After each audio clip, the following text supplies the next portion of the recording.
रात के ठीक 12 बजकर कुछ मिनट हो रहे थे। पूरे घर में सन्नाटा पसरा था कि तभी गुंजन की नींद एक अजीब सी आवाज से टूट गई। किसी बच्चे की धीमी सिसकी उसके कानों में गूंजी। माँ! घबराकर उसने चारों तरफ देखा, लेकिन कमरा खाली था। तभी उसकी नज़र जमीन पर पड़ी, जहां अचानक गीले लाल पैरों के निशान उभर आए थे। दिल जोर जोर से धड़कने लगा।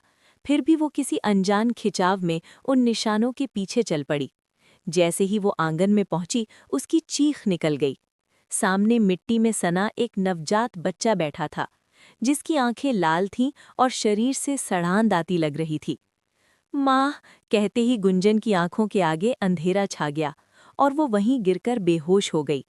सुबह जब गुंजन को होश आया तो पूरा घर सहमा हुआ था। सब कुछ सामान्य दिख रहा था, लेकिन असली डर तब शुरू हुआ जब सबने देखा कि जो गुंजन कल तक 5 महीने की गर्भवती थी, आज उसका पेट पूरी तरह सामान्य हो चुका था। डॉक्टर बुलाए गए, रिपोर्ट्स निकलीं, लेकिन हर रिपोर्ट यही कह रही थी कि गुंजन कभी गर्भवती थी ही नहीं। ये सुनकर सब हैरान रह गए, मगर गुंजन जानती थी कि वो झूठ नहीं बोल रही थी। उसने बच्चे को महसूस किया था, उसकी हलचल को जाना था। रात होते ही उसे फिर वही आवाज़ें सुनाई देने लगीं, कभी कुएं की दिशा से तो कभी मंदिर की घंटियों के बीच, जैसे कोई उसे बुला रहा हो। दिल्ली से सावित्री आई, जो मनोविज्ञान के साथ साथ अजीब और डरावने मामलों को समझने का अनुभव रखती थी। उसने गुंजन की आंखों में डर देखा, ऐसा डर जो किसी मानसिक बीमारी का नहीं था। गुंजन टूटती आवाज में बोली कि ये सब कालिंदी कर रही है, और उसने चेतावनी दी है कि बच्चे की जगह अब उसे जाना होगा। उसी रात सावित्री ने खिड़की से एक परछाई को पुराने मंदिर की ओर जाते देखा। मंदिर के दरवाजे पर खून जैसे लाल कदमों के निशान थे, और अंदर एक पालना अपने आप हिल रहा था।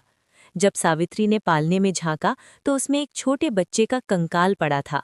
पुरोहित नारायण ने जो सच बताया वो किसी साधारण श्राप की कहानी नहीं थी। कालिंदी एक वैद्य थी, जिसने सैकड़ों औरतों की कोख को संजीवनी दी थी, लेकिन उसी की इज्जत और मातृत्व छीन लिया गया था। उसके साथ हुए अन्याय के बाद उसका गर्भ छीन लिया गया और उसके बच्चे को कुएं में जिंदा दफना दिया गया।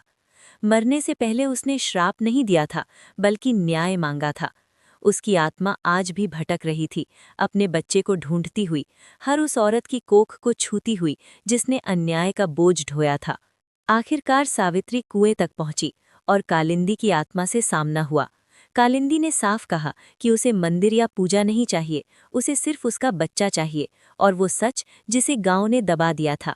जब गांव वालों ने अपना अपराध स्वीकार किया और दोषियों की अस्थियां कुएं में विसर्जित की गई, तभी कुएं से पहली बार बच्चे की हंसी गूंजी। कालिंदी की आत्मा शांत हो गई और उसने वादा किया कि अब वो हर माँ की रक्षक बनेगी। गुंजन दोबारा माँ बनी और घर में फिर से रोशनी लौट आई। लेकिन कहानी यहीं खत्म नहीं हुई।